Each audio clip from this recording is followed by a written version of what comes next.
আজকে আমি তৈরি করব মুচমুচে কুমড়োর রেসিপি।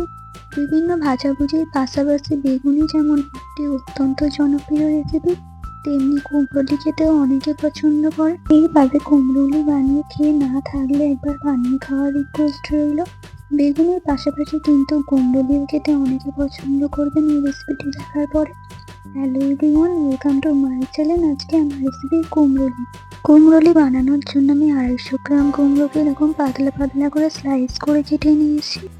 কুমড়োটাকে জল দিয়ে ভালো করে ধুয়ে পরিষ্কার করে নিতে হবে।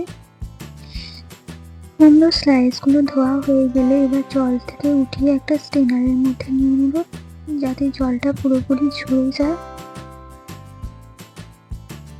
ব্যাটারটাকে তৈরি করে নেব। ব্যাটারের জন্য আমি একটা স্ট্রেনারের মধ্যে নিয়ে নিচ্ছি 2 কাপ বেসন,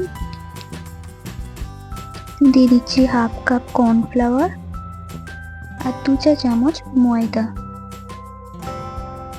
দিয়ে দিচ্ছি স্বাদ মতো লবণ। বেগুনিগুলো ভাজার পরে সুন্দর একটা কালার আসার জন্য দিয়ে দিচ্ছি হাফ চা চামচ হলুদ গুঁড়ো আর 1 চা চামচ কাশ্মীরি লঙ্কার গুঁড়ো। সব কিছুকে ভালো করে একবার চেলে নিতে হবে। সব কিছুকে ভালো করে চালা হয়ে গেলে এবার একটা হ্যান্ড উইস্কের মাধ্যমে ভালো করে মিশিয়ে নিতে হবে। মেশানো হয়ে গেলে এইবারে নর্মাল টেম্পারেচারে থাকা জল দিয়ে বেসনের মিশ্রণটা তৈরি করে নিচ্ছি। একেবারে জল না দিয়ে অল্প অল্প করে জল দিয়ে একটা ঘন ব্যাটার তৈরি করে নিতে হবে। একেবারে অনেকটা জল দিয়ে দিলে ব্যাটারটা পাতলা হয়ে যাওয়ার সম্ভাবনা থাকে, তাই অল্প অল্প জল দিয়ে একটা ঘন ব্যাটার তৈরি করে নিতে হবে। অল্প অল্প জল দিয়ে এইরকম একটা ঘন ব্যাটার তৈরি করে নিয়েছি। ব্যাটারটাকে 7 থেকে 8 মিনিট ভালো করে ফেটিয়ে নিতে হবে। এতে করে ব্যাটারে এয়ার ক্রিয়েট হবে আর এর ফলে বেগুনিগুলো খুব ভালো করে ফুলবে। এবার এখানে দিয়ে দিচ্ছি হাফ চা চামচ বেকিং পাউডার। বেকিং পাউডার দিয়ে একবার ভালো করে মিশিয়ে নিতে হবে। বেকিং পাউডারটা প্রথমেই না দিয়ে ভাজার ঠিক আগের মুহূর্তে দিয়ে দেবেন। বেগুনি তৈরি করার জন্য বেগুনির ব্যাটারটা অলমোস্ট ডান। বেগুনি বানানোর জন্য ব্যাটারের ঘনত্বটা কেমন হবে সেটাও আমি আপনাদের বুঝিয়ে দিচ্ছি। আমি একটা চামচ ব্যাটারের মধ্যে ডিপ করে দেখাচ্ছি। চামচটা ওঠানোর পরে চামচের গায়ে কিন্তু ব্যাটারটা ভালো করে কোটিং হয়ে গেছে। একটা কুমড়োর স্লাইসকে নিয়ে বেসনের ব্যাটারের মধ্যে ডুবিয়ে ভালো করে কোটিং করে নিতে হবে। আর এক্সট্রা যে ব্যাটারটা আছে সেটাকে ঝরিয়ে ডিরেক্ট তেলের মধ্যে দিয়ে দিতে হবে। ডিরেক্ট তেলের মধ্যে দিয়ে দিচ্ছি। একসাথে অনেক দিয়ে দেবেন না, অল্প অল্প ব্যাচ ওয়াইজ ভেজে নিতে হবে। তেলের টেম্পারেচারটা অবশ্যই মিডিয়াম রাখতে হবে।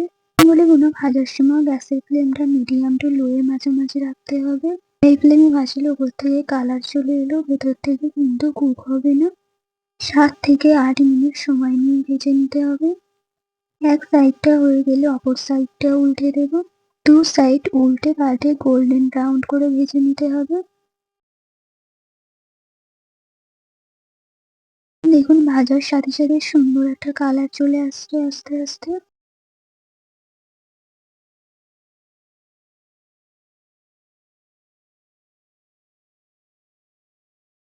7 থেকে 8 মিনিট ভালো করে ভেজে নেওয়ার পরে দেখুন একটা সুন্দর কালার চলে এসেছে। আমি এবার একটা চাকুর মাধ্যমে তেল ঝরিয়ে উঠিয়ে নিচ্ছি।